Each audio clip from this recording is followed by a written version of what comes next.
Olá, eu sou o Luiz Monteiro e vou contar um pouco aqui qual foi a minha experiência usando o N8N durante uns 15 dias, que foi mais ou menos o tempo que eu fiquei montando essa base, esses testes, montando a minha máquina um servidor, botei um banco MySQL e fiquei testando as suas interações. O que eu achei legal? A visualização dele, o uso da ferramenta é bem intuitivo. Os nós não são muito complexos, é bem simples de montar, de entender.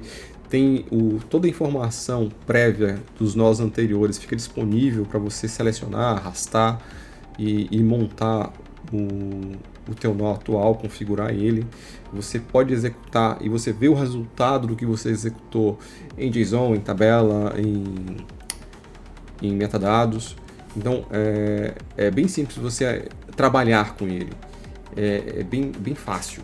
Eu achei a curva de aprendizado bem tranquila para quem já está acostumado a trabalhar com Pentaho e tudo mais. É bem tranquilo nesse sentido.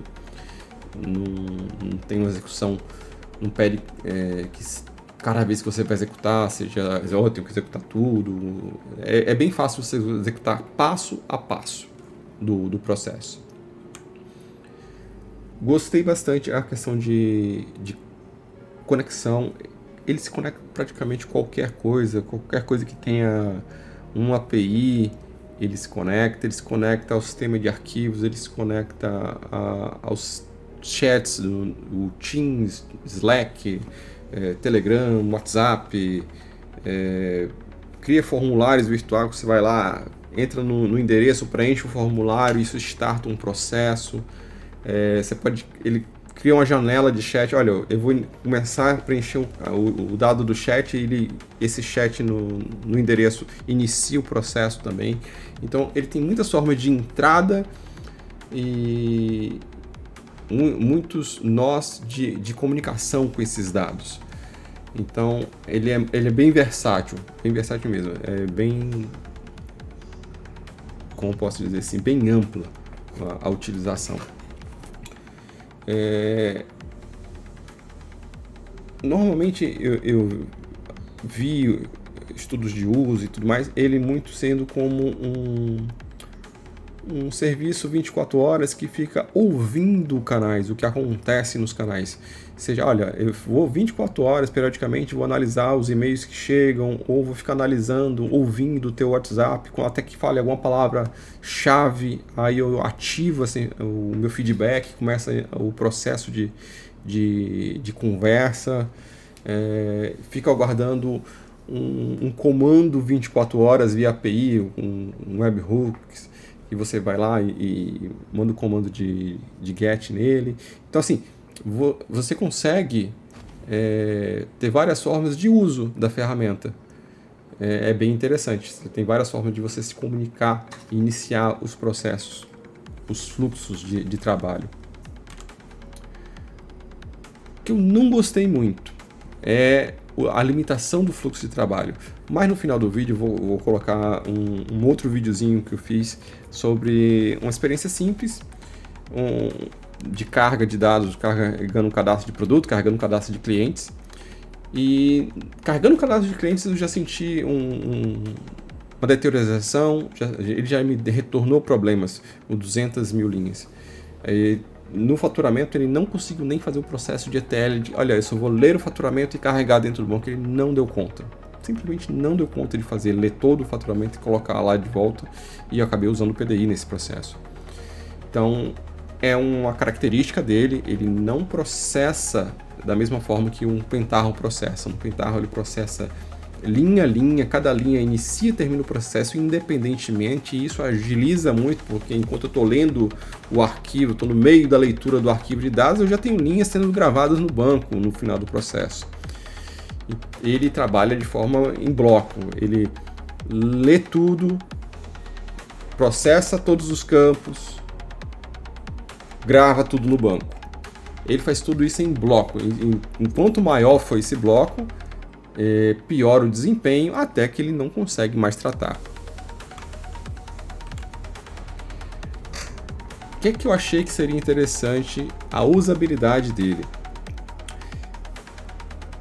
Por exemplo, se a gente criasse um agente de chatbot dentro do CSC, onde a pessoa vai lá e explica o problema que ele tem para o bot entende e recomenda, olha, você deveria utilizar esse serviço para atender sua demanda. Por exemplo, olha, eu esqueci a minha senha do Power BI, eu não consigo mais logar no site, minha senha está dando errado. O bot vai ler isso, interpreta. Olha, se você está tendo problemas com senha no Power BI, se o problema é que você esqueceu a senha do AD da Embaré, então ele ele recomenda o link. Olha, abre esse link, abre esse chamado nesse link e explica que você está precisando reinicializar a sua senha do AD Embaré. Por quê? Porque é esse o problema. Ele sabe a senha do AD Betânia, mas ele não sabe a senha do AD Embaré e por isso não consegue logar no site. E aí ele recomenda a abertura do chamado para o pessoal de infraestrutura, em vez de abrir um chamado para o pessoal de BI. E aí você ganha tempo na resposta e o feedback fica mais ágil. Então você consegue usar a ferramenta para facilitar o processo. Sem ele funciona? Funciona igual hoje funciona, mas você consegue ser mais assertivo e você ganha mais dinamismo disso. Ou um outro caso seria, olha, tem um fluxo de processo que alguém vai extrair informação, uma tabela do SAP ou do BI, pega um arquivo e tem que gravar esse arquivo no servidor para ser lido. Todo dia o arquivo ele tenta ser lido, mas ele só vai ser lido no dia que for preenchido. Ele vai ser preenchido quando? Olha, quando tiver um fechamento, quando ele estiver pronto para ser lido, eu vou mandar a carga para o BI. Como é um processo que é só quando vai ser pronto, quando estiver pronto, não tem uma data, uma hora específica para isso, é um processo que acaba sendo manual. A pessoa tem que gerar informação e tem que gravar a informação do local. Mas a gente poderia substituir, em vez de a pessoa fazer esse processo, ela só dá o start no bot. Olha, Bela, o processo X já está fechado. Pode executar a carga de dados do fechamento XYZ. O bot entende qual o processo inicia a extração, gera um arquivo. Esse arquivo é copiado e colado no processo de transferência. Ou seja, o bot não precisa ler o conteúdo do arquivo, que aí evita dele perder desempenho. Ele só copia e cola o arquivo. E no momento que copiou e colou o arquivo no local correto, na carga vai ler o arquivo e vai processar, evitando que tenha essa interação. E aí você ganha também a possibilidade, olha, e vai gravar no log, olha, tal e-mail, tal usuário me solicitou essa operação, ela foi executada com sucesso no dia e hora tal, ou não foi executada com sucesso. Faz um log de operações e aí você sabe quem fez, o que, quem carregou, que hoje a gente não tem nem essa visão. Então você consegue ter um log dessas movimentações e gerar um controle maior do que está acontecendo. Então você consegue testar várias coisas. Olha, será que a comunicação fica boa? Formatos ficam legais? Então você consegue fazer várias coisas muito rápido. Talvez ele não seja a bala de prata para tudo, e eu acredito que ele não deve ser a bala de prata para tudo. Mas alguns desenvolvimentos repetitivos que você acaba tendo que desenvolver várias APIs várias vezes entre canais diferentes, você pode simplificar e só usar ele como a API e a comunicação de entrada e saída que vai variar, mas é um processo similar que vai ser utilizado várias vezes. Olha, um processo de requisição que vai ser startada pelo e-mail, pelo WhatsApp, pelo Telegram, pelo Teams, é o mesmo processo, só que está variando da onde veio esse recurso inicial, esse start. Então você tem possibilidades. Não vejo ele como uma ferramenta de ETL robusta, mas vejo ele como uma ferramenta de fluxos de trabalho, automações de fluxos de trabalho. Eu acho que esse seria para fazer automação e integração de produtos, conecta tudo com qualquer coisa. Mas não é para uma questão de grandes volumes. É para interação de chat, uma interação de pequenas transferências, uma operação de pequenos processos, pequenas avaliações, automação talvez com ou sem agentes de IA, isso é uma opção, porque com agentes de IA gera um custo, sem agentes, ok, se tem uma implementação mais trabalhosa de manutenção, talvez valha a pena sim o uso do agente de IA. Então, é interessante as possibilidades que você tem. Aqui um exemplo que eu fiz 2 processos de carga de dados. Aqui carreguei 7.000 itens com as descrições dos produtos, categorias e tal. Um arquivo pequeno, nem 1 mega foi do arquivo. Ele rodou tranquilo, tem um pouco de lentidão no processo, mas ele não reclamou e rodou direitinho. Aqui você pegou o arquivo, leu o arquivo, processou, ele encontrou os campos do arquivo. Aqui ele faz o relacionamento com os campos da tabela no banco e vai fazer um insert nesse banco. Esses bancos e esse N8N está rodando localmente na minha máquina pessoal. Aí é uma máquina ok, um Core i7, geração 12, com 64 GB de RAM, é uma máquina legal. Então não é uma questão de performance de hardware. Ele rodou aqui o processo todo em 1 minuto e 16. É um pouco mais lento do que rodaria no Pentaho. Depois eu rodei no Pentaho em 40 segundos. Então é bem, até menos que isso. É bem rapidinho. Aqui é um processo já um pouco maior, que é a tabela de clientes. A tabela de clientes, ela é uma tabela com mais de 200.000 itens, 217.000 itens. E 4 colunas, também não é uma tabela muito extensa. E aqui a performance dele já não rodou legal. Aí eu vou exemplificar aqui, eu vou fazer a leitura do dado, beleza, leio o arquivo, você vê que o arquivo é um arquivo de 10 MB, é um arquivo bem maior do que o outro, mas também não é um arquivo exagerado, é tranquilo pra gente rodar no PDI e outros processos que a gente já usa hoje. Mas quando a gente vai fazer a leitura, vai passar pelo processo para interpretar as colunas e os dados que estão contidos nele, onde ele vai montar um JSON que vai ficar na memória, isso extrapola o limite que ele está preparado para rodar. Aí já começa a dar lentidão, já começa aviso de que não vai rodar direito. Eu vou adiantar aqui, esse processo aqui demora bastante, eu vou adiantar alguns minutos aqui para frente.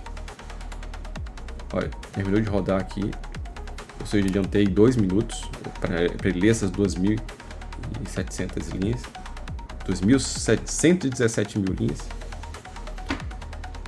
Ele vai tentar rodar aqui o processo. Agora, daqui para frente já tá deteriorada a memória dele.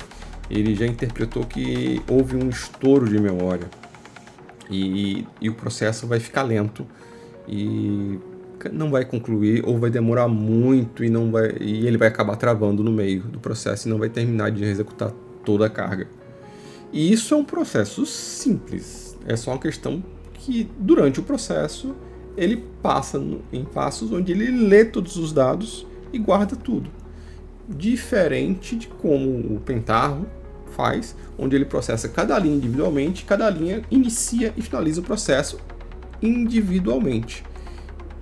E isso, enquanto eu estou lendo o meio do arquivo, o começo do arquivo já vai sendo gravado no banco e você já ganha desempenho, porque você não guarda tudo em memória. Você só usa o fluxo da memória para passar as informações. Aqui, no caso dele, ele naturalmente ele pega tudo passo a passo e processa. E isso é uma perda grande e atrapalha muito o uso dele como ferramenta de TL para grandes volumes de dados. Aqui vou adiantar aqui o vídeo, vou pegar aqui, ó. Aqui na janela dele que está rodando o servidor, você tem um pequeno logzinho do que está acontecendo, e aqui já dá para perceber que ele vai ter um erro, um erro do tamanho da entidade, que a entidade ficou muito grande para ele processar. Então, isso aqui já está deteriorado. No dia que eu tentar executar o resto do processo, ele não vai rodar, não vai dar certo.